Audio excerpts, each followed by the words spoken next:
Over 8 centuries, cradled by the Seine, I stand as your living memory. Let me tell my story. Long ago, the ancient Basilica of Saint-Étienne stood here, its weary stones awaiting a much grander dream. In 1160, Bishop Maurice de Sully envisioned a cathedral of light, stone wings soaring directly toward heaven.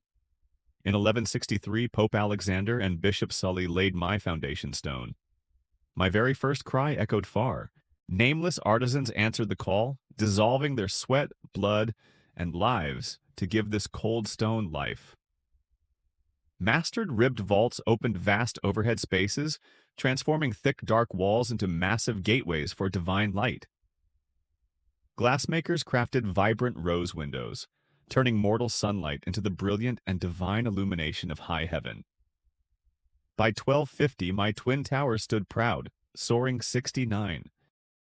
High in the south tower, the great Emmanuel bell became my booming heartbeat, echoing across all Paris. In 1345, the final block was set. After centuries of labor, I stood complete, a Gothic masterpiece. In 1431, amid the Hundred Years' War, a 10-year-old English boy was crowned king inside my sanctuary. A desperate claim upon a divided throne, I stood silent, witnessing the frail, fleeting ambitions of men. For generations, I remained Paris's anchor, sheltering the grieving while celebrating royal weddings and glorious military victories. Then came 1789. The world shattered as revolutionary fury swept Paris, targeting both the monarchy and church. In 1793, zealots pulled down my stone kings and severed their heads. My sacred body was desecrated. Stripped of my name, declared a temple of reason, my altars broke and my bells became cannons. Demoted to a mere warehouse for forage, forgotten and decaying, I wondered if my purpose had ended. In 1801, the Concordat restored me, but I remained a scarred, broken shadow of my former self. In 1804, they draped my decaying, wounded walls in crimson velvet for a man conquering all Europe. Napoleon crowned himself within my walls, and for one brief, dazzling moment, I reclaimed the world's center. As empire faded, velvet was stripped away, leaving my deep, cold wounds more forgotten than ever before. By 1820, officials dismissed me as a useless relic, openly proposing to tear down my ancient stone. Then young Victor Hugo traced a Nagi, fate, upon my dark wall, feeling the true depth of my agony. His masterpiece gave me a powerful voice through Quasimodo and Esmeralda that the world could not ignore. The novel erupted across Europe, inspiring citizens to march and fight for their bleeding heart of stone. In 1844, brilliant 30-year-old architect Eugène Viollet-le-Duc stepped boldly forward to heal my deep, ancient wounds. For 20 long years, a forest of timber embraced me as artisans poured life back into stone. In 1859, Viollet-le-Duc raised my new 96-meter spire, pointing like a silent prayer toward high heaven. Stone gargoyles took their watch above, with Lestrade resting his chin over a rapidly modernizing Paris.